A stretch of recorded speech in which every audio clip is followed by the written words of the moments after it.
The beginning and origin. The first rebellion echoing through the dusty shores of history and the dim voids of myth. Her name is a prayer to some, a curse to others. She was not born of God's word, but from earth, silence, and solitude. Created from the same substance as Adam, yet unwilling to remain on the same plane. Lilith refused. Lilith defied. The earliest stories begin in Mesopotamia. The Sumerians, Akkadians, Babylonians spoke of spirits wandering the skin of the night. To them, Lilith was a Lilith, a figure that killed infants, seduced men, haunted priests. But myth is always a mask, a story shaped by fear, covering deeper truths. In reality, Lilith was the embodiment of ancient power, feminine energy resisting a male order. Neither angel nor demon, neither woman nor ghost.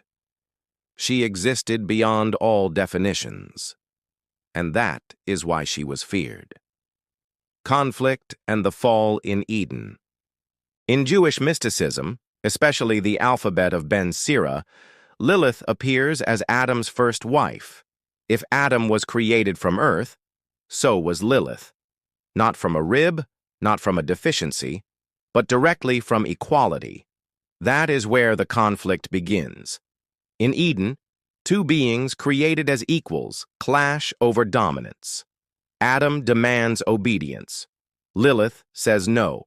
Not just in the bed, but in all aspects of life, she declares equality. I will not be beneath you. These words are too bold for paradise. God intervenes.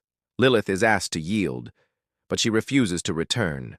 At that moment, history changes. Lilith leaves Eden, the first to question divine order, the first to choose freedom over obedience. She isn't cast out. She walks away. God grows angry. He sends 3 angels, Senoi, Sansanoi, Samanjaloth. They try to convince her, but she has decided.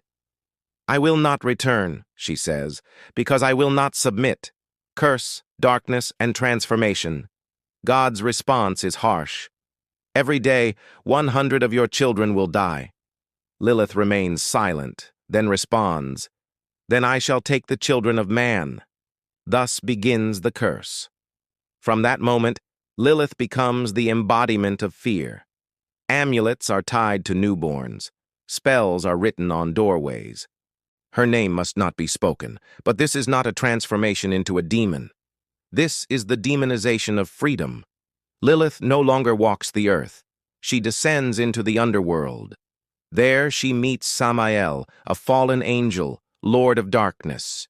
Their union makes her queen of shadows, mother of night, wings cloaked in darkness. Yet she still thinks, speaks, feels, no longer a discarded wife. She is now a conscious being, living outside the system. Not because she chose darkness, but because the light rejected her. Fear of the people and repressed consciousness. During the Middle Ages, Lilith's name remained linked to darkness. No longer just a symbol, now a threat. Societies didn't want to forget her. They wanted protection from her.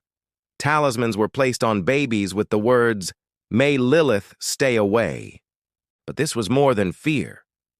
It was an admission of the ancient power buried deep in the subconscious. Women were not to speak. If they did, they might become like Lilith. Women were not to question. If they did, they might walk her path. The church demonized her. Religious authorities avoided even saying her name, but still they hid her in tales, warnings, and lullabies. Don't go out at night. Lilith will come. Don't be alone. Lilith is near. These phrases were etched into the walls built to silence women. But the more she was repressed, the stronger she became.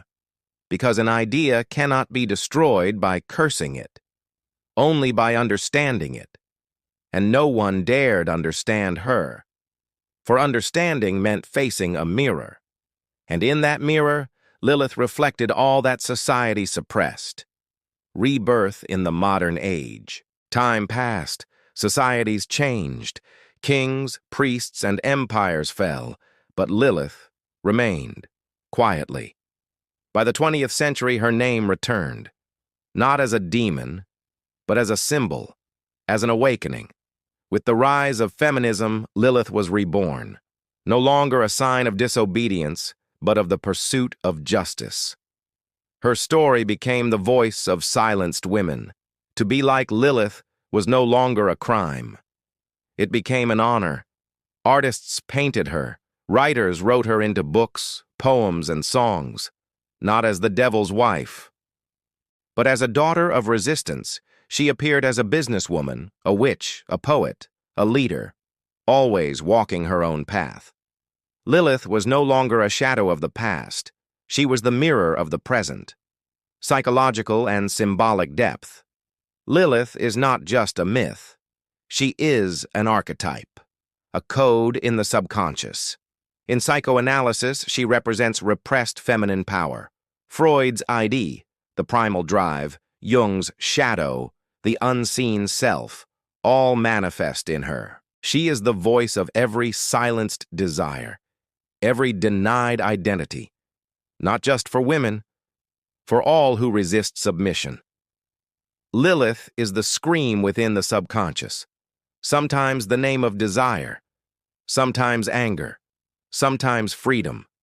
Symbolically, she was the first contradiction to male-dominated order.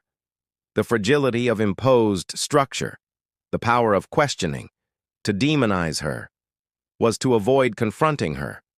But symbols cannot be buried forever. They return in new forms, and Lilith was the most enduring among them. Lilith in contemporary culture. Today, Lilith's name is not just found in old texts. It echoes in music, series, literature, stages, and screens. She is reborn in every medium, and each time takes a new form of resistance. Bands carry her name. Lilith festivals give female artists free stages. TV shows, comics, and games reimagine her, not as a monster, but as a mystery. Feminist writers embrace her. Academics study her. Politicians speak in her spirit. And always, Lilith smiles quietly, because her name is not a protest, but a reminder. When a woman says no, when someone refuses to stay silent, when a society faces its truth, Lilith is there. And this time, she is not alone. In the mirror of truth, Lilith is no longer just a story, a fear, a figure. She is the silhouette of suppressed truth in the mirror. Every belief system, every authority tried to exile her, and with every exile she grew stronger. For Lilith is the exile of identity, the rejection of a woman's desire, a human's freedom, an individual's equality. Everything banned with her returns, and that return is now. Lilith is no longer just the voice of the past. She has stepped out of the shadows. Her name, once whispered, is now spoken aloud.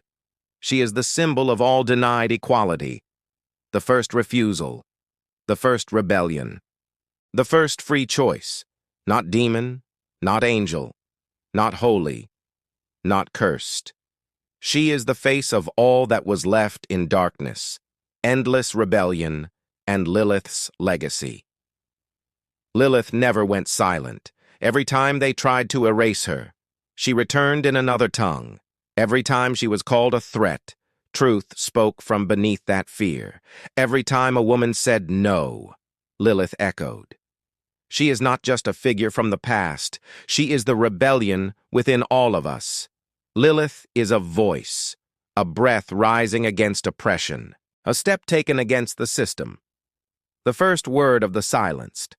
That's why she's still here. Today, her story is not just for women.